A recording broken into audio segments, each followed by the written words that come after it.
If he didn't live, if he didn't survive or if he surrendered, we wouldn't have a country. He's central to it. And at the same time, he's flawed, he's rash, he rides out on the battlefield at Kips Bay, just over there, and his aides grab the reins of the horse because he's going to get killed. If he gets killed, it's all over.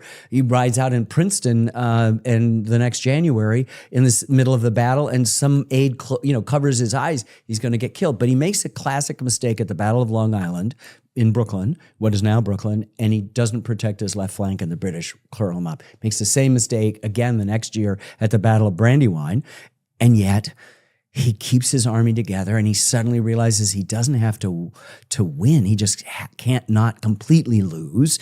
The British have to win, and they're 3,000 miles away from headquarters, and nobody knows what weather is coming, and it takes 6 weeks to get back, the news to get back to England. It takes even longer because the Gulf Stream's not working in your favor, coming the other way, and so what are you going to do? So it's an amazing story. So New York, 249 years ago, is in British hands, and it stays in British hands through the rest of the war, ends in the fall of 1781 at Yorktown, and another 2 years and 2 months before the Treaty of Paris and the British evacuate. Evacuation day is November 25th, so it's 2 months and 10 days. That's when the Brits had to take a hike? 8 years when they finally leave, and it just drove Washington crazy. And in fact, everybody's saying, go to Virginia. The French are going, go to Virginia, let's get them there, which they do. And he's going, no, what about New York? Why don't we take back New York? Because he's the humiliation of having lost this city. And this is the big British stronghold and loyalist stronghold for the war. And people don't remember that our revolution was a civil war, more than our Civil War was. Right. Our Civil War was a sectional war, one part of the country against the other. But this is a civil war in which people in your own town, in your own family, might be loyalists, and you might be a patriot, or you might be disaffected. Please leave me alone. I just want to keep my head down and not be bothered by it. So there's a constant set of interesting struggles that we don't tend to do with. I think we don't want to accept the violence of the revolution because we think it might diminish those big ideas we've been talking about. Right. They're not in any way diminished. They're made even more inspirational and more impressive. Right. It's better when you look at because of how incredibly violent and bloody this revolution was. Well, people were willing to die for something, you know? I think you should know that Bitcoin just hit an all-time high, which is pretty wild considering that it was at about $60,000 last year.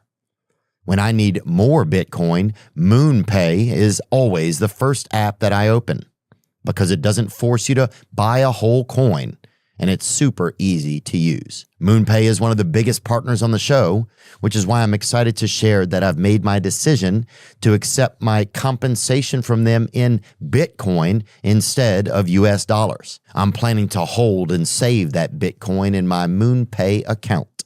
Yep, that Bitcoin will sit in a digital wallet that no one can access except for me. The US dollar continues to fluctuate in value, so by making this decision, I'm diversifying my portfolio and hopefully earning more from our partnership than I would have otherwise. Remember, while MoonPay makes buying crypto straightforward, it's essential to do your own research and understand the risks involved. Crypto trading can be volatile, and you could lose your investment. MoonPay is a tool to facilitate your transactions, not a source of financial advice. Trade responsibly. Take me into those 20 years before. There's two groups, right? The Patriots and the Loyalists. We discovered America, right? We developed these colonies along the eastern seaboard. So there's 13 colonies. But there's also the Native Americans. I mean, there's so many things going on. There's so many elements going on. So what happens is everybody wants to bust out, cross over the Appalachians and take more Native American land. And it isn't just them. They are many, many nations that are lined up again. And there is different... You mean, so is it many nations wanted to go over there? No. Many Native American nations are there. So you might have the Delaware, right, the Shawnee. You might have the Six Nations of the Iroquois Confederacy, the Seneca, Onondaga, Tuscarora, the Oneida and Mohawk. You've got, all the Cherokees in the South. You have all these different... And there is separate and as unique as, say, Virginia is, or say France is, or the Netherlands. And so you need to treat them not as a monolithic them, you need to treat them as themselves. In fact, Franklin's whole idea, Benjamin Franklin has the idea of uniting the colonies because he reads about the Iroquois Confederacy, and they said, we are a powerful confederacy, never fall out one with the other. So they had their individual interests, we call that states' rights, but they had the federal connection that protected them in their general rights. So it's the great irony is the American Revolution destroys their confederacy.